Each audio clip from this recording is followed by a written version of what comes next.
ನಮ್ಮ ಸಿನಿಮಾ ನನ್ನ ಕರಿಯರ್ನ ಹೆಮ್ಮೆಯ ಸಿನಿಮಾ ಅಂತ ಹೇಳಿದ್ರೆ ಅತಿಶಯ ಆಗಲ್ಲ. ಈ ಸಿನಿಮಾ ಎಲ್ಲ ಹಂತದಲ್ಲೂ ಎಲ್ಲ ವಿಭಾಗದಲ್ಲೂ ಪ್ರತಿಯೊಬ್ಬ ಈ ಸಿನಿಮಾಗೆ ಸೇರಿದಂಥ ಅಥವಾ ಕೆಲಸ ಮಾಡಿದಂಥ ದುಡಿದಂಥ ಪ್ರತಿಯೊಬ್ಬನು ಹೆಮ್ಮೆಯಿಂದ ಮಾತಾಡ್ತಿರ್ತಕ್ಕಂಥ ಒಂದು ಸಿನಿಮಾ. ಅಂದರೆ ಈ ಹೆಮ್ಮೆ ಯಾವುದರಿಂದ ಬರುತ್ತೆ ಅಂದರೆ ಯಾವಾಗಲೂ ಒಂದು ಉದ್ದೇಶ ಚೆನ್ನಾಗಿದ್ದಾಗ, ಅದಕ್ಕೆ ಉದ್ದೇಶನ ಸಾಕಾರಗೊಳಿಸೋ ಒಂದು ಕಂಟೆಂಟ್ ಇದ್ದಾಗ, ಆ ಕಂಟೆಂಟ್ ಹಂಗಿದೆ, ಇದರ ಇಂಟೆಂಟ್ ಆಗಿದೆ, ಇದರ ವಿಶೇಷತೆಗಳು ಹಲವಾರು. ನಾವು ಈಗಷ್ಟೇ ಅಂದರೆ ಮೊನ್ನೆ ಅಷ್ಟೇ ನಮ್ಮ ರಿಷಬ್ ಶೆಟ್ಟರ್ ಲಾಂಚ್ ಮಾಡಿಕೊಟ್ರು ಟ್ರೈಲರ್. ಆ ಒಂದು ಟ್ರೈಲರ್ನ ಈಗಲೂ ಕೂಡ ಪ್ಲೇ ಮಾಡಿದ್ವಿ. ಸೊ ಆ ಟ್ರೈಲರ್ನಲ್ಲಿ ನಾವು ನೋಡೋಕ್ಕೆ ಸಿಗ್ತಾ ಇರೋದು ನಮಗೆ ಕೇವಲ ಒಂದು 3-5% ಆಫ್ ಸಿನಿಮಾ. ನಮಗೆ ಟ್ರೈಲರ್ ಕಟ್ ಮಾಡೋದು ದೊಡ್ಡ ಸವಾಲಾಗಿತ್ತು. ಅಂದರೆ ಅಷ್ಟು ಎಲಿಮೆಂಟ್ಸ್ ಇದೆ, ಅಷ್ಟು ವಿಷಯಗಳನ್ನ 2.5 ಗಂಟೆ ಪ್ಯಾಕೇಜಿಂಗಲ್ಲಿ ತಂದುಕೊಟ್ಟು ಆ್ಯಂಡ್ ಎಲ್ಲರೂ, ಪ್ರತಿಯೊಬ್ಬ ಟೆಕ್ನಿಷಿಯನ್ನು, ಪ್ರತಿಯೊಬ್ಬ ಕಲಾವಿದರು ತುದಿಗಾಲಲ್ಲಿ ನಿಂತು ಕೆಲಸ ಮಾಡೋದಕ್ಕೆ ಸೆಳೆದಂಥ ಸಿನಿಮಾ ಲವ್ಲಿ. ಸೊ ಈ ಸೆಳೆತವನ್ನು ಕೊಟ್ಟಿದ್ದಕ್ಕೆ ನಾನು ನನ್ನ ಡೈರೆಕ್ಟ್ರಿಗೆ ಥ್ಯಾಂಕ್ಸ್ ಹೇಳಬೇಕು. ಯಾಕಂದರೆ ನನ್ನ ತಮ್ಮ ಅವನು, ಅಂದರೆ ನನ್ನ ಮನೆಯ ಒಬ್ಬ ಸದಸ್ಯನ ಥರ ಇದ್ದಾನೆ. ಕಳೆದ 8-9 ವರ್ಷದಿಂದ ನಮ್ಮ ಜರ್ನಿ ಒಟ್ಟಿಗೆ ಸಾಕ್ತಾನೆ ಇದೆ. ಮಫ್ತಿ ಸಿನಿಮಾದಲ್ಲಿ ನರ್ತನ್ ಅಸಿಸ್ಟೆಂಟಾಗಿ ಕೆಲಸ ಶುರು ಮಾಡಿದವನು. ಅಲ್ಲಿ ಸೆಟ್ಟಲ್ಲಿ ನೋಡಿ ಹುಡುಗ ತುಂಬ ಲವಲವಿಕೆಯಿಂದ ಚಟುವಟಿಕೆಯಿಂದ ಕೆಲಸ ಮಾಡ್ತಾನಲ್ಲ, ಸೊ ಖುಷಿಯಾಗಿ ಮಾತಾಡಿಸಿದ್ದೆ. ಅಲ್ಲಿಂದ ಜರ್ನಿ ಶುರು ಆಯಿತು. ಅಲ್ಲಿಂದ ಮನೆ ಸದಸ್ಯನಾದ ನನ್ನ ಬೇರೆ ಬೇರೆ ಸಿನಿಮಾಗಳಿಗೆ, ಬೇರೆ ಬೇರೆ ಪಾತ್ರಗಳಿಗೆ ಒಂದು ಡಿಸೈನ್ ಮಾಡೋದು ಅಥವಾ ಬರೆಯೋದು, ಡೈಲಾಗ್ಸ್ ಬರೆಯೋದಿರಲಿ ಅಥವಾ ಡೈರೆಕ್ಷನ್ ಡಿಪಾರ್ಟ್ಮೆಂಟಲ್ಲಿ ಕೆಲಸ ಮಾಡೋದಿರಲಿ, ಕಥೆ ಕೇಳುವಾಗ ನನ್ನ ಜೊತೆ ಕೂತು ಕೇಳೋದಿರಲಿ, ಈ ಥರದ ಹಲವಾರು ಕೆಲಸಗಳು ಮಾಡ್ತಾ ಮಾಡ್ತಾ ಪ್ರತಿ ಸಲ ಒಂದು ಡಿಸಪಾಯಿಂಟಲ್ಲಿ, ಅಂದರೆ ಏನೋ ಒಂದು ಇದು ಕೊರತೆ ಆಯಿತು, ಇದು ಸಾರಲಿಲ್ಲ, ಇದು ಸಾಕಾಗಲಿಲ್ಲ, ಸರಿ ಹೋಗಲಿಲ್ಲ, ಈ ಥರ ಕಂಪ್ಲೇಂಟ್ ಮಾಡಿಕೊಂಡು ಅವ್ನು ಬೇಜಾರು ಅಳಲು ತೋಡ್ಕೊಳ್ಳೋನು. ನಿಮ್ಮನ್ನು ಹಿಂಗೆ ಬಳಸಬೇಕಾಯಿತು, ಹಂಗೆ ಬಳಸ್ಬೋದಾಗಿತ್ತು, ಅಥವಾ ಈ ಸೀನ್ ಹಿಂಗೆ ಹೇಳಿದ್ರೆ ಚೆನ್ನಾಗಿರೋದು ಅಂತ. ಸೊ ಅದೆಲ್ಲ ಪ್ರತಿ ಸಲ ಆಗ್ತಾ ಇದ್ದಾಗ ನಾನು ಅವ್ನು ಹೇಳಿದ್ದು, ಮುಂದೊಂದು ದಿವಸ ನೀನು ಡೈರೆಕ್ಟರ್ ಆಗ್ತೀಯಾ, ಕಂಪ್ಲೇಂಟ್ ಮಾಡೋದು ನಿಲ್ಲಿಸು, ನೀನು ಡೈರೆಕ್ಟರ್ ಆದಾಗ ಅದೇನು ಬಳಸ್ಕೋತೀಯೋ ಬಳಸ್ಕೋ, ಅಲ್ಲಿ ತೋರಿಸು. ಸೊ ಆವಾಗ ನಾನು ನಿನ್ನ ಕೆಲಸ ನೋಡ್ಬಿಟ್ಟು ಆಮೇಲೆ ನಾನು ಉತ್ತರ ಕೊಡ್ತೀನಲ್ಲ, ನಾನು ಕಂಪ್ಲೇಂಟ್ ಮಾಡ್ತೀನಿ ಅಥವಾ ಅಪ್ರಿಷಿಯೇಟ್ ಮಾಡ್ತೀನಿ, ಆವಾಗ ನೀನು ನೋಡುವಂತೆ ಅಂತ ಹೇಳಿದ್ದೆ. ಅದನ್ನು ಅಷ್ಟೇ ಸೀರಿಯಸ್ ಆಗಿ ತೊಗೊಂಡಂಥ ಹುಡುಗ. ಈಗೇನು ವಯಸ್ಸು ಕಡಿಮೆ, ಈಗ 10-30 ಇರಬೇಕು ಅವನಿಗೆ. ಸೊ ಆ ಕಡಿಮೆ ವಯಸ್ಸಲ್ಲಿ ಇಂಥ ಒಂದು ಪ್ರಬುದ್ಧವಾದ ಒಂದು ಸಿನಿಮಾನ ಇಷ್ಟೇ, ಅಂದರೆ ಎಲ್ಲ ಕಮರ್ಷಿಯಲ್ ಇಂಗ್ರೀಡಿಯೆಂಟ್ಸ್ ಜೊತೆಗೆ ಪ್ರೆಸೆಂಟ್ ಮಾಡೋಕ್ಕೆ ಅವನ ಕಲ್ಪನೆಗೆ ಒಂದು ದೊಡ್ಡ ಸಲಾಮ್ ನನಗೆ, ನನ್ನ ಕಡೆಯಿಂದ. ಆ್ಯಂಡ್ ಅಷ್ಟಿಲ್ಲ ಅಂದರೆ ಈಗ ಆಗಲೇ ಇವ್ರು ಹೇಳಿದ್ರು ದತ್ತಣ್ಣ ಅಂದರೆ ಭಯ, ಹಿಂಗೆ ಹೇಳೋದು ಅಂತ. ಸೊ ದತ್ತಣ್ಣಂಗೆ ಹೋಗಿ ಕನ್ವಿನ್ಸ್ ಮಾಡೋದು, ಮಾಳವಿಕಾ ಅವ್ರನ್ನ ಕನ್ವಿನ್ಸ್ ಮಾಡೋದು, ಫಸ್ಟ್ ನನ್ನನ್ನು ಕನ್ವಿನ್ಸ್ ಮಾಡೋದು, ಇದು ಯಾವುದು ಅಂದರೆ ತುಂಬ ಪಟ್ಟಭದ್ರವಾಗಿ ಕೂತಿರ್ತೀವಿ, ಇದು ಹಿಂಗೆ ಇರಬೇಕು, ಇದು ಹಿಂಗೆ ಇರುತ್ತೆ ಯಾಕೆ ಅಂತ 100 ಪ್ರಶ್ನೆಗಳಿಸಿರ್ತೀವಿ. ಆ ಪ್ರಶ್ನೆಗಳಿಗೆ ಉತ್ತರಿಸಿ ಎಲ್ಲದಕ್ಕೂ ಸಮಾಧಾನ ಕೊಟ್ಟು ಇದನ್ನು ಮಾಡಬಹುದು ಅನ್ನೋ ನಂಬಿಕೆ ಅವನಲ್ಲಿರೋದನ್ನು ನಮ್ಮಲ್ಲೂ ತರಿಸಿ ನಮ್ಮನ್ನು ಸೆಟ್ಟಿಗೆ ಕರ್ಕೊಂಡ್ಬಂದಂಥ ಶ್ರೇಯ ಅವನದು. ಅವನು ಒಂದು ಕಥೆ ಹಿಂಗಿದೆ, ಒಂದು ನಾಟ್ ಅಂತ ಹೇಳಿದಾಗ ತುಂಬ ಚೆನ್ನಾಗಿದೆ, very deep it is. So ಯೋಚನೆ ಮಾಡು ಹೆಂಗೆ ಮಾಡ್ತೀಯ ಅಂತ, ಒಂದು ಸ್ಟ್ರಕ್ಚರ್ ಮಾಡಿಬಿಡು ಆಮೇಲೆ ನೋಡೋಣ ಅಂತ ಸ್ಟ್ರಕ್ಚರ್ ಬರ್ಕೊಂಬಂದು ಹೇಳಿದಾಗ ಅದ್ಭುತವಾಗಿದೆ. ಇದಕ್ಕೆ ಒಳ್ಳೆ ನಿರ್ಮಾಪಕರು ಸಿಗಬೇಕು ಅಂತ ಹೇಳಿದೆ. ಸೊ ನಿರ್ಮಾಪಕರ ಹುಡುಕಾಟದಲ್ಲಿ ನಮಗೆ ಸಿಕ್ಕಂಥ ಈ ಒಂದು ಅದ್ಭುತವಾದ ಅನರ್ಘ್ಯ ರತ್ನ ಈ ಸಂಸ್ಥೆ, ಅಭುವನಸ ಸಂಸ್ಥೆ. ಏನಕ್ಕೆ ಅಂದರೆ ಉತ್ಪ್ರೇಕ್ಷೆಗೆ ಏನಾದ್ರು ಬಡ್ಜೆಟ್ ಹಾಕ್ಬಿಟ್ರು, ನಾನು ಹಾಕೊಂಡು ಸಿನಿಮಾ ತೆಗೆದುಬಿಟ್ರು, ನನ್ನ ಬೇರೆ ಸಿನಿಮಾಗಳು ಬೇರೆ ನಿರ್ಮಾಪಕರು ತೆಗೆದಿದ್ದಾರೆ. ಏನಕ್ಕೆ ಈ ಮಾತು ಅವ್ರಿಗೆ ಹೇಳೋಕ್ಕೆ ಇಷ್ಟಪಡ್ತೀನಿ ಅಂದರೆ, ಒಬ್ಬ debutant director Vasishta and so called villain, ಎಲ್ರಿ ಹುಡ್ತಾನೆ ವಿಲನ್ ವಸಿಷ್ಠ, ಹಾಗಾಗಿ ಸೊ ವಿಲನ್ನು ಅಥವಾ ಇಷ್ಟೊಂದು ಪಾತ್ರಗಳು ಮಾಡಿದ್ದಾನೆ. ಸೊ ಅವನು ಒಳ್ಳೆ ನಟ ಒಪ್ಪೋಣ, ಆದರೆ ಹೀಗೆ ಅಂತ ಒಂದಷ್ಟು ಮಾತುಗಳು ಅವ್ರು ನಮಗಿಂತ ಜಾಸ್ತಿ ಪಾಪ ಅವ್ರ ಕಿವಿಗೆ ಬೀಳುತ್ತೆ. ಸೊ ಅದನ್ನು ಕೇಳಿದಾಗ್ಲೂ ಅದನ್ನು ಒಪ್ಪಿ ನಮ್ಮನ್ನು ನಂಬಿ ಇನ್ವೆಸ್ಟ್ ಮಾಡೋದಕ್ಕೆ ಮುಂದೆ ಬಂದ್ರಿ ನಿಮ್ಮ ಸಂಸ್ಥೆಗೆ, ನಮ್ಮ ರವೀಂದ್ರ ಅವ್ರಿಗೆ ನಾನು ಹ್ಯಾಟ್ಸ್ ಆಫ್ ಹೇಳ್ತೀನಿ. ಯಾಕೆಂದರೆ ಸಿನಿಮಾ ಮಾಡಿದ್ದಕ್ಕಷ್ಟೇ ಅಲ್ಲ, ನಿಮ್ಮ ಈ ಕನ್ವಿಕ್ಷನ್ಗೆ, ನಿಮ್ಮ ಈ ವಿಷನ್ಗೆ, ಒಂದು ಸಂಸ್ಥೆಯಾಗಿ ನಾವು ಒಳ್ಳೆ ಪ್ರತಿಭೆಗಳನ್ನ ತರಬೇಕು, ಒಳ್ಳೆ ಕಂಟೆಂಟ್ನ ಎಂಡೋರ್ಸ್ ಮಾಡಬೇಕು ಅಂತ ನೀವು ತೊಗೊಂಡಿರೋ ನಿಲುವಿಗೆ, ಆ ನಿರ್ಧಾರಕ್ಕೆ ನನ್ನದೊಂದು ಸಲಾಮ್. ಇಲ್ಲಾಂದರೆ ಈ ಥರದ್ದೊಂದು ಸಿನಿಮಾ ಆಗ್ತಿರ್ಲಿಲ್ಲ. ಈ ಸಿನಿಮಾ ಈಗ ಏನು ಮೂಡ್ ಬಂದಿದೆ, ಇಷ್ಟೆಲ್ಲ ಮಾತಾಡ್ತಿದ್ದೀವಿ ಅಥವಾ ಒಂದಷ್ಟು ಮಾತಾಡೋಕ್ಕಾಗದೆ ಬಾಯಿ ಕಟ್ಟಾಕೊಂಡು ಕೂತಿದ್ದೀವಿ, ಅದೆಲ್ಲದಕ್ಕೂ ಬೆನ್ನೆಲುಬಾಗಿ ನಿಂತವ್ರು ಇವರು. ಸೊ ನಿಮಗೆ, ನಿಮ್ಮ ಸಂಸ್ಥೆಗೆ ತುಂಬ ತುಂಬ ತುಂಬ ಧನ್ಯವಾದಗಳು, ಅಭಿನಂದನೆಗಳು ಕೂಡ. ಜೊತೆಗೆ ಏನಂದರೆ ಇವರಿಬ್ಬರನ್ನು ನಾನು ಮೀಟ್ ಮಾಡಿದಾಗ ಇವ್ರಿಗೆ ಮಾತೇ ಬರ್ತಾ ಇರಲಿಲ್ಲ, ಮಾತಾಡೋಕ್ಕೆ ಬರ್ತಾನೆ ಇರಲಿಲ್ಲ. ಈಗ ಸಿನಿಮಾ ಲವ್ಲಿ ಸಿನಿಮಾ ಶೂಟಿಂಗ್ ಮುಗಿಸೋದ್ರೊಳಗೆ ನೋಡಿ ಯಾವ ರೇಂಜಲ್ಲಿ ಮಾತಾಡೋದು ಕಲ್ತಿದ್ದಾರೆ. ಈಗೆಲ್ಲ ಬರೀ ಮಾತಲ್ಲ, ಬಿಟ್ಟರೆ ಇವ್ರು ನೆಕ್ಸ್ಟು ಡೈರೆಕ್ಟ್ ಮಾಡಿ ಪ್ರೊಡ್ಯೂಸ್ ಮಾಡಿ ಎಲ್ಲ ಅವರೇ ಮಾಡಿಬಿಡ್ತಾರೆ ಸಿಂಗಲ್ ಹ್ಯಾಂಡೆಡ್ ಆಗಿ. ಅಷ್ಟು ಪಳಗಿದ್ದಾರೆ. ಅಷ್ಟು ಪಳಗಿಯೋದಕ್ಕೆ ಕಾರಣ ಅವರ ಇನ್ವಾಲ್ವ್ಮೆಂಟ್. ಸಿನಿಮಾ ಮೇಕಿಂಗಲ್ಲಿ ಅವ್ರಿಗಿದ್ದ ಇನ್ವಾಲ್ವ್ಮೆಂಟು, ಆ ಬದ್ಧತೆ ಸಿನಿಮಾಕ್ಕೆ. ಅಫ್ಕೋರ್ಸ್ ಎಲ್ಲ ಸಿನಿಮಾಗಳ ಥರ ನಮ್ಮ ಸಿನಿಮಾಗೂ ಸವಾಲುಗಳಿದ್ರೆ ಅದು ಎಡರ್ತರೋರು ಇತ್ತು. ಅದೆಲ್ಲವನ್ನೂ ನೀಗಿ ಮತ್ತೆ ಒಂದು as a wolf pack come back ಮಾಡೋದಿದೆಯಲ್ಲ, ದಟ್ ಈಸ್ ಸಮಥಿಂಗ್ ಎಲಿಗೆಂಟ್ ಅಂತ ನನಗನ್ಸುತ್ತೆ. ಆ್ಯಂಡ್ ಇನ್ನೂ ಒಂದು ವಿಷಯ ಪ್ರತಾಪ್ ಹೇಳಲಿಲ್ಲ, ಸೆಟ್ ಹಾಕಿದ್ವಿ, ಚಾಲೆಂಜಿಂಗ್ ಆಗಿತ್ತು. ಡ್ಯೂಪ್ಲೆಕ್ಸ್ ಮನೆ ಯಾರೂ ಹಾಕಿಲ್ಲ, ನನಗೆ ಗೊತ್ತಿರೋಂಗೂ ನಂಗೆ ಬಂದ ಇನ್ಫಾರ್ಮೇಷನ್ ಪ್ರಕಾರನೂ ಮರಳಿನ ಮೇಲೆ ಡ್ಯೂಪ್ಲೆಕ್ಸ್ ಮನೆ ಹಾಕಿಲ್ಲ ಬಿಕಾಸ್ ಆಫ್ ರೆಗ್ಯುಲರ್ ಫಿಸಿಕ್ಸ್. ಆದರೆ ಆ ಸಾಹಸ ಮಾಡುವಾಗ ಫಸ್ಟು ಒಂದು ಸ್ಟ್ರಕ್ಚರ್ ಹಾಕಿ ಅದು ಉದುರೇ ಹೋಯಿತು. ಆ ಉದುರೋದಾಗ ಅದನ್ನು ಚಾಲೆಂಜ್ ಆಗಿ ತೊಗೊಂಡು ಮತ್ತೆ ಇಲ್ಲ ಇನ್ನೂ ಸಾಲಿಡ್ ಸ್ಟ್ರಕ್ಚರ್ ಬಿಲ್ಡ್ ಮಾಡ್ತೀನಿ ಅಂತ ಅವರು ಕನ್ವಿಕ್ಷನ್ ಜೊತೆಗೆ ಆ ಒಂದು ಸೆಟ್ ಕಟ್ಟಿದ್ದಾರೆ. ನಿಜವಾಗ್ಲೂ ಅದು ಪ್ರೇಕ್ಷಣೀಯ ಸ್ಥಳ ಥರನೇ ಇತ್ತು. ಆ್ಯಂಡ್ ನಾನು ಕೇಳಿದ್ದೆ ಇನ್ಫ್ಯಾಕ್ಟ್ ಪರ್ಸ್ನಲಿ, ಈ ಮನೆ ಉಳಿಸ್ಕೋಬೋದಾ ನೋಡಿ ಹೆಂಗಾರು ನಾನೇ ತೊಗೊಂಡ್ಬಿಡ್ತೀನಿ ಅಂತ, ಅಷ್ಟಿಷ್ಟ ಆಗಿತ್ತು. ಆ ಥರ ಪ್ರತಿಯೊಬ್ಬರೂ ಅಂದರೆ ನಮ್ಮ ಪ್ರತಾಪ್ ಕೆಲಸ ನೀವು ಅಂದರೆ ಅವರು 6-7 ಸಿನಿಮಾ ಮಾಡಿದ್ರು ಕೂಡ ಇದು ದೊಡ್ಡ ಸ್ಕೇಲಿನ ಸಿನಿಮಾ ಅಂತ ಹೇಳ್ತಿದ್ದಾರೆ. ಅವರು ಇದು ಆ್ಯಡ್ಸ್ ಫೀಲ್ಡಲ್ಲಿ ತುಂಬ ದೊಡ್ಡ ಹೆಸರು, ಸಿನಿಮಾಕ್ಕೆ ಹೊಸ ಹೆಸರಿರ್ಬೋದು, ಇನ್ನೂ ಪರಿಚಯ ಆಗದಿರೋ ಹೆಸರಿರ್ಬೋದು. ನಮ್ಮ ಪ್ರತಾಪ್ ಈ ಸಿನಿಮಾ ಆದಮೇಲೆ, ನಮ್ಮ ಅಶ್ವಿನ್ ಈ ಸಿನಿಮಾ ಬಂದ ಮೇಲೆ, ನಮ್ಮ ಡೈರೆಕ್ಟರ್ ಚೇತನ್ ಕೇಶವ್ ಈ ಸಿನಿಮಾ ಬಂದ ಮೇಲೆ ಹೇಳ್ತೀನಲ್ಲ, ಇದು ದೊಡ್ಡ ಹೆಸರಾಗುತ್ತೆ. ಇದು ಭರವಸೆ ಕೊಡ್ತಿದ್ದೀನಿ, ಮಾತು ಕೊಡ್ತಿದ್ದೀನಿ. ಇವರು ಎಲ್ಲ ನಮ್ಮ ಚಿತ್ರರಂಗದ ದೊಡ್ಡ ಅಸೆಟ್ಗಳಾಗ್ತಾರೆ. ಇವರ ಈ ಸಿನಿಮಾದ ಭವಿಷ್ಯ, ಇವರ ಮುಂದಿನ ಸಿನಿಮಾದ ಭವಿಷ್ಯ ಅಲ್ಲ, ನಮ್ಮ ನಾಳೆಗಳಿಗೆ ಈ 3 ಜನ ತುಂಬ ದೊಡ್ಡ ಅಸೆಟ್ ಆಗ್ತಾರೆ. ನೀವು ಇದೇ ನಿಮ್ಮ ಕಾರ್ಯಕ್ಷಮತೆ ಹೀಗೆ ಇರಲಿ, ಕೊನೆ ಸಿನಿಮಾವರೆಗೂ ಇದೇ ರೀತಿ ಕೆಲಸ ಮಾಡಿ. I wish you the best. ನಮ್ಮ ಹರೀಶ್ ಕೊಮ್ಮೆ ಎಡಿಟ್ರು, ಆಯಪ್ಪ ಸ್ಟೇಟ್ ಅವಾರ್ಡ್ ವಿನ್ನರು, ಆಯಪ್ಪನ ಬಗ್ಗೆ ಹೇಳೋ ಅಷ್ಟಿಲ್ಲ. ನನ್ನ ಫ್ರೆಂಡ್ ಕೂಡ ತುಂಬಾ ಚೆನ್ನಾಗಿ ಅಚ್ಚುಕಟ್ಟಾಗಿ, ಅಂದರೆ ಈ ಥರದ ಸಿನಿಮಾ ಈಗ ಟ್ರೈಲರ್ನ ತೋರಿಸ್ದಂಗೆ, ನಾನು ಆಗಲೇ ಹೇಳ್ದಂಗೆ 10 ರೀತಿ ಟ್ರೈಲರ್ ಕಟ್ ಮಾಡ್ಬೋದು ಇದಕ್ಕೆ. ಇದರಲ್ಲಿ ಅಷ್ಟು ವಿಷಯ ಇದೆ. ಈಗ ಸ್ಟೋರಿ ಲೈನ್ ಹೇಳಿ ಅಂತ ಹೇಳಿದ್ರೆ ನಾನು ಧಾರಾಳವಾಗಿ ಹೇಳ್ತೀನಿ, ನಿಮಗೆ ನಿಮ್ಮ ಅಳತೆಗೆ ನಿಮ್ಮ ಊಹೆಗೆ ಸಿಗಲ್ಲ ಈ ಕಥೆ, ಯಾಕಂದರೆ ಅಷ್ಟು ರೀತಿ ಹೇಳ್ಬೋದು, ಅಷ್ಟು ಆಳವಾದ ಕಥೆ ಇದೆ. ಸೊ ಇದನ್ನು ಡೈರೆಕ್ಟ್ರ್ ಏನೋ ಕನಸ್ಕಂಡ, ನಾವೇನೋ ಹುಚ್ಚಿಬಿದ್ದು ದುಂಬಾಲು ಬಿದ್ದು ಮಾಡಿಬಿಟ್ವಿ. ಅದನ್ನು ಎಡಿಟ್ ಮಾಡಿ ಕಟ್ಕೊಡೋದಿದೆಯಲ್ಲ, ಅದು ತುಂಬ ದೊಡ್ಡ ಸವಾಲಿನ ಕೆಲಸ. ಅದಕ್ಕೆ ಹರೀಶ್ ಹಾಕಿರೋ ಎಫರ್ಟ್ ನಮ್ಮೆಲ್ರಿಗೂ ಗೊತ್ತು, ನಮ್ಮ ತಂಡಕ್ಕೆ. ಸೊ ಹ್ಯಾಟ್ಸ್ ಆಫ್ ಹರೀಶ್ಗೆ. ಆ್ಯಂಡ್ ಈ ಸಿನಿಮಾ ನಾವೆಲ್ಲ ಇಷ್ಟು ಒಗ್ಗೂಡಿ ಮಾಡಿದಂಥ ಇದಕ್ಕೆ ಒಂದು ಅಂದರೆ ವಿಜುವಲ್ ಟ್ರೀಟ್. ಹೌದು, ಆರ್ಟಿಸ್ಟ್ ಬಗ್ಗೆ ನಾನು ಮತ್ತೆ ಮುಂದೆ ಮಾತಾಡ್ತೀನಿ. ಆರ್ಟಿಸ್ಟಿಕಲಿ ಪರ್ಫಾರ್ಮೆನ್ಸ್ ವೈಸ್ ಪ್ರತಿಯೊಬ್ಬರ ಕೊಡುಗೆ ತುಂಬ ದೊಡ್ಡದಿದೆ. ಅದನ್ನೆಲ್ಲವನ್ನು ಮ್ಯೂಸಿಕಲಿ ಒಂದು ಇದನ್ನು ಬ್ಯೂಟಿಫುಲ್ ಮ್ಯೂಸಿಕಲ್ ಸಿನಿಮಾ ಆಗಿ ಪ್ರೆಸೆಂಟ್ ಮಾಡಿರೋ ನಮ್ಮ ಅನೂಪ್ ಸೀಳಿನ್ ಅವರು ಇವತ್ತಿಲ್ಲ. ಅನೂಪ್ ಸೀಳಿನ್ ಮತ್ತು ನಮ್ಮ ಡೈರೆಕ್ಟರ್ ಇಬ್ಬರು ಫೈನಲ್ ಕಾಪಿ ತೆಗೆಯೋದಕ್ಕೆ ಕೇರಳಕ್ಕೆ ಹೋಗಿದ್ದಾರೆ. ಸೊ ಅವರ ಕಾಂಟ್ರಿಬ್ಯೂಷನ್, ಆಮೇಲೆ ನಮ್ಮ ಡಿಸೈನರ್ಗಳಿಂದ ಹಿಡಿದು ಪೋಸ್ಟರ್ ಡಿಸೈನರ್ ಎಲ್ಲರೂ ಅವ್ರಿಗೆ ಕೊಟ್ಟಿರೋ ಸವಾಲು ಕಾಟ ಎಲ್ಲ ಇದೆಯಲ್ಲ, ನಮ್ಮ ಡೈರೆಕ್ಟರ್ ಆಗಲಿ ನಾವಾಗಲಿ, ನಮ್ಮ ಎಸ್ಪೆಷಲಿ ನಮ್ಮ ಎಕ್ಸಿಕ್ಯೂಟಿವ್ ಪ್ರೊಡ್ಯೂಸರ್ಗಳಾಗಲಿ ಯಾರನ್ನೂ ಬಿಟ್ಟಿಲ್ಲ. ಎಲ್ರಿಗೂ ಫೋನ್ ಮಾಡೋದು, ಎಲ್ಲಿ ತನಕ ಬಂತು, ಏನಾಯಿತು ಅಂತ. ಆನ್ ದ ರನ್ ಕೆಲಸಗಳಾಗಬೇಕು ಅಂತ ಎಕ್ಸ್ಪೆಕ್ಟ್ ಮಾಡ್ತಾರೆ. ಅಷ್ಟೇ ಕೆಲಸ, ಅಷ್ಟೇ ಎಫರ್ಟ್ ಅವ್ರು ಹಾಕ್ತಾರೆ. ಸೊ ಈ ಥರದ್ದು ಒಂದು ಬ್ಯೂಟಿಫುಲ್ ಟ್ಯಾಲೆಂಟೆಡ್ ಸ್ಕಿಲ್ಡ್ ಟೆಕ್ನಿಷಿಯನ್ಸ್, ಇವ್ರನ್ನೆಲ್ಲ ತೆರೆ ಹಿಂದೆ ಇಟ್ಟು ಮುಂದೆ ನಿಂತು ನಟಿಸಿದಂಥ ನಮ್ಮ ಕಲಾವಿದರ ಬಳಗ.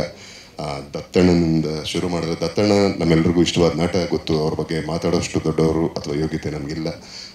ಆದರೆ ನನ್ನ ದತ್ತು ಡಾರ್ಲಿಂಗ್ ಬಗ್ಗೆ ನಾನು ಒಂದು ಮಾತು ಹೇಳಲೇಬೇಕು. ಏನಂದರೆ ನಿಷ್ಠುರ ಪ್ರೇಕ್ಷಕ ಫಸ್ಟ್ ಅವರು. ಸೊ ಆ ನಿಷ್ಠುರ ಪ್ರೇಕ್ಷಕನ ರಂಜಿಸೋದು ಸುಲಭ ಅಲ್ಲ. ಅವರು ಕಥೆ ಕೇಳಿ ಒಪ್ಪಿ ಸೆಟ್ಟಿಗೆ ಬಂದು ಪರ್ಫಾರ್ಮ್ ಮಾಡ್ಬೇಕಾದ್ರೆ ಅಲ್ಲೊಂದು ಡೈಲಾಗ್ ಏನಾದ್ರು ಸ್ವಲ್ಪ ಹಾಗೆ ಹೆಂಗಿದೆ ಅದನ್ನು ಪ್ರಶ್ನೆ ಮಾಡ್ತಕ್ಕಂಥ ಅಷ್ಟು ಕ್ಷಮತೆ ಇರ್ತಕ್ಕಂಥ ಕಲಾವಿದ. ಅವರು ಮೆಚ್ಚಿ ಒಂದು ಮಾತು ಹೇಳ್ತಾರೆ ಅಂದರೆ ನನಗೆ ಅದು 100 ಅವಾರ್ಡ್ಗಳಿಗೆ ಸಮ. ಈ ಸಿನಿಮಾಗೆ ಯಾವ ಅವಾರ್ಡ್ ಬರಲಿಲ್ಲ ಅಂದರೂ ನನಗೆ ಖಂಡಿತವಾಗಲೂ ಲವಲೇಶನೂ ಬೇಜಾರಾಗಲ್ಲ. ನಿಮ್ಮ ಮಾತು ನನಗೆ ದೊಡ್ಡ ಅವಾರ್ಡು, ದೊಡ್ಡ ರಿವಾರ್ಡು ಈ ಸಿನಿಮಾಗೆ. ಆ್ಯಂಡ್ ಮಾಳವಿಕಾ ಮೇಡಮ್, ಇಲ್ಲಿ ತನಕ ಅವರ ಸಿನಿಮಾಗಳು ಎಷ್ಟೋ ನೋಡಿದ್ದೀವಿ, ಅವರ ಪಾತ್ರಗಳು, ಅವರ ಪರ್ಫಾರ್ಮೆನ್ಸು ಎಲ್ಲ ಮೆಚ್ಕೊಂಡಿದ್ದೀವಿ. ಬಟ್ ಈ ಸಿನಿಮಾದಲ್ಲಿ ಅವ್ರಿಗಿರೋ ಪಾತ್ರ ತುಂಬ ಸವಾಲಿನ ಪಾತ್ರ. ಅಷ್ಟು ಕ್ಲಿಷ್ಟವಾದ ಪಾತ್ರವನ್ನು ಅಷ್ಟು ಸುಲಲಿತವಾಗಿ, ಅಷ್ಟು ಸುಲಭವಾಗಿ ಪುಲ್ ಆಫ್ ಮಾಡಿರೋ ರೀತಿ ಅದು excellent. As you said, it is out of the world performance. And ನಮ್ಮ ಹೀರೋಯಿನ್ ಸ್ಟೆಫಿ, ಭಾಷೆ ಬರೋಲ್ಲ. ನಾನು ಅಂದರೆ ಸಿನಿಮಾ ಶೂಟಿಂಗ್ ಏನೋ ಶುರು ಆಗಿತ್ತು, ಹೀರೋಯಿನ್ ಫೈನಲ್ ಆಗಿರಲಿಲ್ಲ. ಅವಾಗ ಅಪ್ಪ ದಮ್ಮ ಅಂತೀನಿ, ನೀನು ಕನ್ನಡದ ಹುಡುಗಿನೇ ಕರ್ಕೊಂಬಪ್ಪ, ಇದು ತುಂಬ ಎಮೋಷನ್ಸ್ ಇದೆ, ತುಂಬ ಡೆಪ್ತ್ ಇದೆ, ಮಲ್ಟಿಪಲ್ ಲೇಯರ್ಸ್ ಇದೆ ಪರ್ಫಾರ್ಮ್ ಮಾಡೋಕ್ಕೆ. ಸೊ ಭಾಷೆ ಬರಲಿಲ್ಲ ಕಷ್ಟ ಆಗುತ್ತೆ, ನಿಮ್ಗೆ ಕನ್ನಡದವ್ರನ್ನೇ ಕರ್ಕೊಂಬ ಅಂತ ನಮ್ಮ ಡೈರೆಕ್ಟ್ರಿಗೆ ಹೇಳಿದ್ದೆ. ಅವನು ಹುಡುಕಿ ತಡುಕಿ ಎಲ್ಲ ಮಾಡಿ ಕಡೆಗೆ ಒಂದು ಹೀರೋಯಿನ್ ಫೈನಲ್ ಆಯ್ತು ಅಣ್ಣ, ಸ್ಟೆಫಿ ಪಟೇಲ್ ಅಂತ. ಪಟೇಲ್ ಓಕೆ ಕನ್ನಡ ಹೆಸರು, ಸ್ಟೆಫಿ ವಿಚಿತ್ರವಾಗಿದೆಯಲ್ಲ, ಹೆಂಗೆ ಬರತ್ತಾ ಭಾಷೆ? ಇಲ್ಲ ಅಣ್ಣ, ಅವರು ನಾರ್ತ್ ಇಂಡಿಯನ್ ಹೆಂಗಯ್ಯ ಹೆಣ್ಗೋದು ನಾವು ಸೆಟ್ಟಲ್ಲಿ ದಿನ ಹೇಗಬೇಕಲ್ಲೋ ಬೇಡ ಕಣೋ ಅಂತ. ಇಲ್ಲ ಅಣ್ಣ, ನಾನು ಆಡಿಷನ್ ಮಾಡಿದೆ, ನೀವು ನೋಡಿ ಫುಟೇಜ್ ನೋಡಿ ಅವನು ಹೇಳಿದ ಫುಟೇಜ್ ನೋಡಿದೆ, ಖುಷಿ ಆಯಿತು, ತುಂಬ ಒಳ್ಳೆ ಪರ್ಫಾರ್ಮೆನ್ಸ್ ಅನಿಸ್ತು. ಸೊ ಆದರೂ ಭಯ ಆಯ್ತು ನನಗೆ, ಒಂದು ಸೀನು ಪ್ರಿಪೇರ್ ಆಗಿ ಆ್ಯಕ್ಟ್ ಮಾಡೋದು ಓಕೆ, ಇಡೀ ಸಿನಿಮಾನ ಕ್ಯಾರಿ ಮಾಡೋದು ಹೇಗೆ ಅಂತ. ಸೊ ಆ ಒಂದು ಪೋರ್ಟ್ರಿಯಲ್ ಜನನಿ ಅನ್ನೋ ಪಾತ್ರ ನಾವು ಇಲ್ಲಿ ತನಕ ಕಂಡಂಥ ಸುಲಭವಾದ ಶೋಲ್ಡರ್ ಕ್ಯಾಂಡಿ, ಮರ ಸುತ್ತು, ಬಬ್ಲಿ ಕ್ಯಾರೆಕ್ಟರ್ ಅಲ್ಲ. ಇದರಲ್ಲಿ ಬಬ್ಲಿನೂ ಹೌದು, ತುಂಬ ಲವ್ಲಿನೂ ಹೌದು, ತುಂಬ ಫ್ಯಾಮಿಲಿ ಓರಿಯೆಂಟೆಡ್ಡು ಹೌದು, ತುಂಬ ಎಮೋಷನಲಿ ಟ್ರೈನಿಂಗ್ ಕ್ಯಾರೆಕ್ಟ್ರು ಹೌದು. ಇದೆಲ್ಲವನ್ನು ಭಾಷೆನೂ ಕಲಿತಾ ಅರ್ಥ ಮಾಡ್ಕೊಳ್ತಾ ಪಾತ್ರವನ್ನು ಅಷ್ಟು ಚೆನ್ನಾಗಿ ಪ್ರೆಸೆಂಟ್ ಮಾಡಿದರೆ Steffi, wish you the best. ತುಂಬ ತುಂಬ ತುಂಬ ಸಿನಿಮಾಗಳು ನಿಮಗೆ ಸಿಗಲಿ. ನೀವೇ ಹೇಳ್ದಂಗೆ ನೀವು ಕನ್ನಡದ ಹುಡುಗಿ ಆಗಿ ಕನ್ನಡ ಸಿನಿಮಾಗಳು ಹೆಚ್ಚೆಚ್ಚು ಸಿನಿಮಾ ಮಾಡಿ. ಆ್ಯಂಡ್ ಕಮಿಂಗ್ ಟು ಸಮೀಕ್ಷಾ ಅಫ್ಕೋರ್ಸ್ ಒಳ್ಳೆ ಪ್ರತಿಭಾವಂತ ನಟಿ, ನಮ್ಮೆಲ್ರಿಗೂ ಗೊತ್ತು. ಬೆಳ್ಳಿ ಪರದೆಯಲ್ಲೂ ನೋಡಿದ್ದೀವಿ, ಕಿರುತೆರೆಯಲ್ಲೂ ನೋಡಿದ್ದೀವಿ. ತುಂಬ ಒಂದು ವಿಶಿಷ್ಟವಾದ ಒಂದು ಪಾತ್ರ ಇದು. ಅಂದರೆ ನಮಗೆ ಸುಮ್ಮನೆ ಈ ಸಿನಿಮಾ ನೋಡುವಾಗ ಮೇಲ್ನೋಟಕ್ಕೆ ನೋಡ್ಬಿಟ್ರೆ ಬಂತಲ್ಲ ಹೋಯ್ತಲ್ಲ ಏನೋ ಮಾಡ್ತೋ ಇದೇನು ಸುಮ್ಮನೆ ಅಂತ ಅನಿಸುತ್ತೆ. ಬಟ್ ಅದ್ರ ಹಿಂದೆ ಇರೋ ಭಾವನೆ, ಅದನ್ನು ಕಟ್ಟಿರೋ ರೀತಿ ತುಂಬ ಶ್ರೇಷ್ಠವಾದ್ದು, ತುಂಬ ವಿಶಿಷ್ಟವಾದ್ದು. ಅಷ್ಟು ಡಿಗ್ನಿಫೈಡಾಗಿ ನೀವು ಪರ್ಫಾರ್ಮ್ ಮಾಡಿದ್ದೀರಾ. Thank you so much. Best wishes ನಿಮಗೆ. ಆ್ಯಂಡ್ ವಂಶಿಕಾ ಎಲ್ರಿಗೂ ಗೊತ್ತು, ಚಿರಪರಿಚಿತೆ, ಲಿಟಲ್ ಸೂಪರ್ ಸ್ಟಾರ್. ಅದು ಈ ಸಿನಿಮಾದಲ್ಲಿ ಆಕೆಯ ಪರ್ಫಾರ್ಮೆನ್ಸ್ ನೋಡಿ ನಾನು ಬೆರಗಾದೆ, ಮಾತು ಬರಲಿಲ್ಲ. ಅಷ್ಟು ಅದ್ಭುತವಾಗಿ, ಅಂದರೆ ಒಂದು ಎಮೋಷನ್ನ ಒಂದು ಸಣ್ಣ ಮಗು ಆ ರೇಂಜಿಗೆ ಪುಲ್ ಆಫ್ ಮಾಡ್ಬೋದು, ಆ ಮಟ್ಟಕ್ಕೆ ಪರ್ಫಾರ್ಮ್ ಮಾಡ್ಬೋದು ಅನ್ನೋದು ನನಗೆ ಊಹೆಯಲ್ಲಿ ಕೂಡ ಇರಲಿಲ್ಲ. ಮಕ್ಕಳು ಮುದ್ದು ಮಾಡಬೇಕು, ಪ್ಯಾಂಪರ್ ಮಾಡಿದ್ರೆ ಆ್ಯಕ್ಟ್ ಮಾಡ್ತಾರೆ, ಆಮೇಲೆ ನಿದ್ದೆ ಬಂತು ಅಂದರೆ ಹಠ ಮಾಡ್ತಾರೆ, ಮಲಗ್ಬಿಡ್ತಾರೆ, ಈ ಥರದ್ದು ಇಷ್ಟೇ ಒಂದು ನೋಷನ್ ಇತ್ತು ನನಗೆ. But the way she is performed, ನಾವೆಲ್ಲರೂ ಕಲಿಯೋಕ್ಕೆ ಸಾಕಷ್ಟಿದೆ ಅವಳಿಂದ. ಅಷ್ಟು ಖುಷಿಯಾಗೋಯಿತು, ಅಷ್ಟು ಅದ್ಭುತವಾಗಿ ನಟಿಸಿದಾಳೆ. ಕಮಿಂಗ್ ಟು ಮೈ ಕ್ಯಾರೆಕ್ಟರ್, ಅಂದರೆ ಇನ್ನೂ ಹಲವಾರು ಪಾತ್ರಗಳಿದೆ. ಆ್ಯಂಡ್ ಅಫ್ಕೋರ್ಸ್ ನಾನು ಶೇಖರನ್ ಬಗ್ಗೆ ಮಾತಾಡಲೇಬೇಕು. ಇಲ್ಲಿ ತನಕ ಶೇಖರನ್ನ ನಾವು ನಮ್ಮ ಕನ್ನಡ ಚಿತ್ರರಂಗದಲ್ಲಿ ನೋಡಿರೋ ರೀತಿ ಬೇರೆ, ಅವನ ಪರ್ಫಾರ್ಮೆನ್ಸ್ಗೆ ಸಿಕ್ಕಂಥ ಸ್ಕೋಪ್ ಬೇರೆ. ಬಟ್ ಈ ಸಿನಿಮಾ ನಂತರ ನೋಡಿ, Shekhara you will go long places ಮಗ. ಅಂದರೆ ತುಂಬ ದೊಡ್ಡ ಕಲಾವಿದನಾಗಿ ಬೆಳೀತಾನೆ ಅನ್ನೋ ಭರವಸೆ, ಮಾತು ಎರಡೂ ನಂದು. Love you. And Sadhu sir ಒಂದು ಸಮಾಜದ ಒಂದು ವರ್ಗನೇ ರೆಪ್ರೆಸೆಂಟ್ ಮಾಡ್ತಾರೆ ಸಾಧು ಸರ್ ಈ ಸಿನಿಮಾದಲ್ಲಿ. ಅವರು ಎಂಥ ಪ್ರತಿಭಾನ್ವಿತ ನಟ ನಮಗೆಲ್ರಿಗೂ ಗೊತ್ತಿಲ್ಲ. But you will be surprised ಈ ಸಿನಿಮಾದಲ್ಲಿ ಪ್ರತಿಯೊಬ್ಬರು. ಆಮೇಲೆ ಅಚ್ಯುತಣ್ಣ ಇಸ್ ಎ ಸ್ವೀಟ್ ಹಾರ್ಟ್. ಅಂದರೆ ಅವರ ಸ್ಕೋಪಲ್ಲಿ, ಅವ್ರಿಗಿರೋ ಸ್ಪೇಸಲ್ಲಿ ಅವರು ಕನ್ವೆ ಮಾಡೋ ವಿಚಾರಗಳು, ಹೇಳ್ತಕ್ಕಂಥ ವಿಷಯಗಳು ಎಲ್ಲವೂ ತುಂಬ ಅದ್ಭುತ. ಆ್ಯಂಡ್ ನನ್ನ ಪಾತ್ರಕ್ಕೆ ಅಂತ ಬಂದಾಗ ಈ ಎಲ್ಲ ಕಲಾವಿದರ ಜೊತೆ, ಎಲ್ಲ ಪಾತ್ರಗಳ ಜೊತೆ ಎಕ್ಸ್ಚೇಂಜ್ ಅಷ್ಟೇ ಇಲ್ಲ, ಕೆಮಿಸ್ಟ್ರಿ ಇದೆ. ಅಂದರೆ ಎಲ್ಲ ಪಾತ್ರಗಳ ಜೊತೆ ಕೆಮಿಸ್ಟ್ರಿ ಇದೆ. ಒಂದೊಂದು ಪಾತ್ರದ ಜೊತೆನೂ, ಅಂದರೆ ಇಲ್ಲಿ ಕೂತಿರೋರು ಮತ್ತು ಇಷ್ಟೊತ್ತನ ತಗೊಂಡಂಥ ಹೆಸರುಗಳು, ಪ್ರತಿ ಕಲಾವಿದರ ಜೊತೆ, ಪ್ರತಿ ಕ್ಯಾರೆಕ್ಟರ್ ಜೊತೆ ಆ ಬಾಂಡ್ ಆಗೋ ರೀತಿ ಬೇರೆ, ಆ ಸಿಂಕ್ ಆಗೋ ರೀತಿ ಬೇರೆ, ನುಡಿಯೋ ರೀತಿ ಎಲ್ಲವೂ ಬೇರೆ. ಅಂದರೆ ಪ್ರತಿ ಪಾತ್ರಕ್ಕೆ ಜೀವನದಲ್ಲಿ ನಾವು ಹೇಗೆ ನಮ್ಮ ರಿಯಲ್ ಲೈಫಲ್ಲಿ ಒಬ್ಬೊಬ್ಬರ ಜೊತೆ ಒಂದೊಂದು ಈಕ್ವೇಷನ್ ಶೇರ್ ಮಾಡ್ತೀವಿ, ಅಷ್ಟೇ ರಿಯಲ್ ಲೈಫ್ ಎಕ್ಸ್ಪೀರಿಯನ್ಸ್ ಅನ್ನೋ ಥರ ಈ ಒಂದು ಪಾತ್ರವನ್ನು ಕಟ್ಟಿದ್ದಾರೆ, ಬರೆದಿದ್ದಾರೆ. ಅಷ್ಟೇ ಚಾಲೆಂಜಿಂಗ್ ಪಾತ್ರ. Of course it is a commercial mass entertainer definitely. ಒಂದು 4-5 ಆ್ಯಕ್ಷನ್ ಎಪಿಸೋಡ್ ಇದೆ, ಭರ್ಜರಿ ಎಪಿಸೋಡ್ಸು, ಒಂದಷ್ಟು ಬ್ಯೂಟಿಫುಲ್ ಸಾಂಗ್ಸ್ ಇದೆ. ಇದೆಲ್ಲವನ್ನು ಮೀರಿ ಎಲ್ಲದರ ಜೊತೆಗೆ ಇದರಲ್ಲಿರ್ತಕ್ಕಂಥ ಭಾವನೆಗಳು ಮತ್ತು ಸಂಬಂಧಗಳ ಬಗ್ಗೆ ಇರ್ತಕ್ಕಂಥ ಮೌಲ್ಯಗಳು ಈ ಸಿನಿಮಾದ ಬಂಡವಾಳ ಅಂತ ನಾನು ನಂಬ್ತೀನಿ. That's a highlight of the cinema. ಆ ಮಲ್ಟಿ ಲೇಯರ್ಡ್ ಎಮೋಷನ್ಸ್ನ ಕಟ್ಕೊಟ್ಟಿದ್ದಕ್ಕೆ ಮತ್ತೆ ನನ್ನ ಡೈರೆಕ್ಟರು, ನನ್ನ ತಮ್ಮ ಕೇಶವ್ಗೆ ನಾನು ಥ್ಯಾಂಕ್ಸ್ ಹೇಳ್ತಾ, ಈ ಒಂದು ಅಗಾಧವಾದ ವಿಷಯನ ಇಷ್ಟು ಸುಲಲಿತವಾಗಿ ಹೇಳಿರೋದಕ್ಕೆ, ನಮ್ಮ ತಂಡ ನೀವೆಲ್ಲ ಜೊತೆಗೆ ನಿಂತಿದ್ದಕ್ಕೆ thank you so much. All the lovelies and love you all. ಇದು ನಮ್ಮ ಸಿನಿಮಾ ಇನ್ನೇನು ಜೂನ್ 14ಕ್ಕೆ ತೆರೆಗೆ ಬರ್ತಾ ಇದೆ. ನಾವು ಸಿನಿಮಾ ರಿಲೀಸ್ ಆಗಿಬಿಟ್ಟಿದ್ರೆ ಇಷ್ಟೊತ್ತಿಗೆ ಇನ್ನೊಂದಷ್ಟು ಮಾತಾಡ್ಬೋದಾಗಿತ್ತು. ಅದು ಬಾಯಿ ಕಟ್ಟಾಕೊಂಡೇ ಇಷ್ಟೊಂದು ಮಾತಾಡಿದ್ದೀನಿ ನಾನು. ಖಂಡಿತ ಸರ್, ಡೆಫಿನೆಟ್ಲಿ. ಆ್ಯಂಡ್ ನನ್ನ ಕರಿಯರ್ಗೆ ಬೆಂಚ್ ಮಾರ್ಕ್ ಆಗೋದು ಅಷ್ಟೇ ಅಲ್ಲ, I take this to great. ಈ ಒಂದು ಪಾತ್ರವನ್ನು, ಈ ಒಂದು ಸಿನಿಮಾನ ನನ್ನ ಕಡೆ ಉಸಿರಿನ ತನಕ ನಾನು ಕ್ಯಾರಿ ಮಾಡ್ತೀನಿ.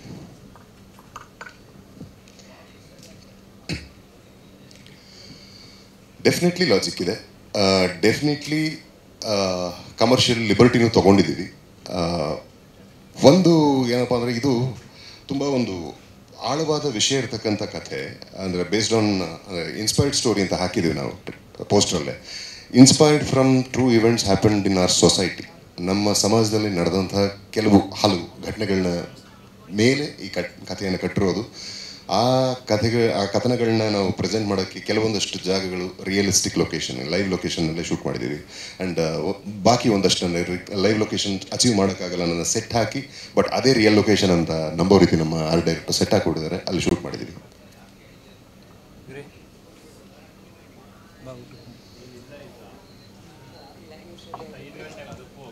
ಏನಂದ್ರೆ ಸರ್, ನಾನು ಆಗಲೇ ಒಂದು ಕಡೆ ಮಾತಾಡ್ತಿದ್ದೆ, ಈಗ ನನಗೇನೋ ತೊಂದರೆ ಆಗುತ್ತೆ, ನನಗೆ ತೊಂದರೆ ಮಾಡಿದವನು ಇಂಥವನು ಅಥವಾ ಇಂಥವಳು ಅಂತ ಗೊತ್ತಿದ್ರೆ ನನ್ನ ವೈರುಧ್ಯ ಅಥವಾ ವಿರೋಧ ಅಥವಾ ಕ್ರೋಧ ಎಲ್ಲವೂ ಒಂದು ಅಳತೆಯಲ್ಲಿರುತ್ತೆ.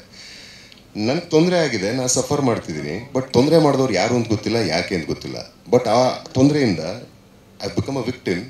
ಆ್ಯಂಡ್ ನನ್ನ ಯಾವ ಮಟ್ಟಕ್ಕೆ ವಿಕ್ಟಿಮೈಸ್ ಆಗಿದ್ದೀನಿ ಅಂದರೆ, ನನ್ನ ಸಫರಿಂಗಿಂದ ನಾನು ಅಷ್ಟೇ ಇಲ್ಲ, ನನ್ನ ಸುತ್ತ ಇರೋ ಜನ, ನನ್ನ ಕುಟುಂಬ, ನನ್ನ ಸಮಾಜನೇ ಬಾಧಿಸ್ತಾ ಇದೆ.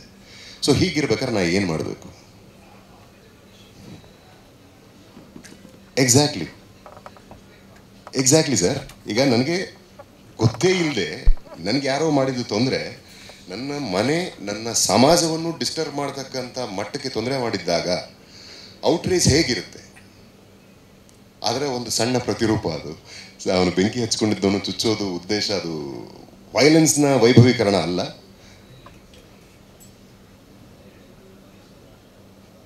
ಹೌದು, ಎಲ್ಲದರಲ್ಲೂ ಹೈಟ್ಸು ಪಿಕ್ಸ್ ಈ ಪಾತ್ರ ಮುಟ್ಟುತ್ತೆ ಸರ್. ನಾನು ಯಾಕೆ ಇದನ್ನು I take this to grave ಅಂದೆ ಅಂದರೆ, ಆ್ಯಕ್ಷನ್ ಇರಲಿ ನಿಮಗೆ ಒಂದು ಅಂದರೆ, ನಾನು ಬಿಟ್ಕೊಡ್ಬೋದೋ ಇಲ್ವೋ ಗೊತ್ತಿಲ್ಲ, ಆದರೂ ನನಗೆ ಇಷ್ಟ ಆ ಪ್ರಶ್ನೆ, ಹಾಗಾಗಿ ಹೇಳ್ಬಿಡ್ತೀನಿ.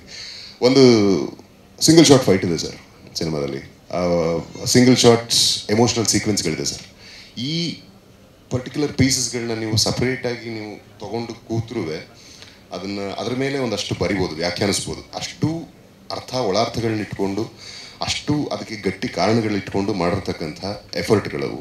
ಆ್ಯಂಡ್ ಅದನ್ನು ಕಟ್ಕೊಟ್ಟಿರೋ ರೀತಿ ಆ ಒಂದು ಪರ್ಟಿಕ್ಯುಲರ್ ಫೈಟ್ ನಮ್ಮ ರವಿ ವರ್ಮ ಅವರು fight master, I love him because ಅದನ್ನು ಆ ರೀತಿ ಅಷ್ಟು ಅಚ್ಚುಕಟ್ಟಾಗಿ ಅಷ್ಟು ಚೆನ್ನಾಗಿ ಕಟ್ಕೊಟ್ಟಿದ್ದಾರೆ. ಆ್ಯಂಡ್ ಭಾವೋದ್ವೇಗಗಳನ್ನ ಫೈಟ್ ಒಳಗೆ ತರೋದು ಒಂದು ಸವಾಲೇ ಸರಿ. ಅದನ್ನು ಈ ಸಿನಿಮಾ ನೋಡಿದಾಗ ನಿಮ್ಗೆ ಅರ್ಥ ಆಗುತ್ತೆ ಸರ್. ಎಸ್,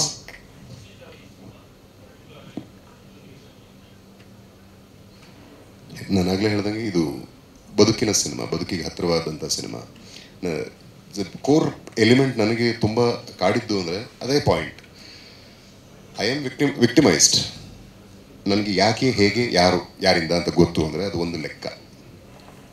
ಕಾರಣನೇ ಇಲ್ಲದೆ, ನನ್ನ ಇನ್ವಾಲ್ವ್ಮೆಂಟೇ ಇಲ್ಲದೆ ನನಗೇನೋ ಒಂದು ಸಮಸ್ಯೆ ಎದುರಾದರೆ ಅದನ್ನು ಯಾರೋ ಒಂದು ಅವರ ವೆಸ್ಟೆಡ್ ಇಂಟ್ರೆಸ್ಟ್ಗೋಸ್ಕರ ಅದನ್ನ ಇಂಡ್ಯೂಸ್ ಮಾಡ್ತಿದ್ರೆ, ನಮ್ಮ ಮೇಲೆ ಹೇರ್ತಿದ್ರೆ, ಸಮಾಜದಲ್ಲಿ ನೋಡ್ತೀವಲ್ಲ ಎಷ್ಟೊಂದು ಜನ ಶೋಷಿತರು ನೋಡ್ತೀವಿ. ಆ ಶೋಷಣೆ ಮಾಡಿದವ್ರು ಯಾರು ಅಂತಲೇ ಗೊತ್ತಿಲ್ಲ, ಪಾಪ ಭಾವನೆಯಲ್ಲಿ ಇವ್ರು ಇರ್ತಾರೆ.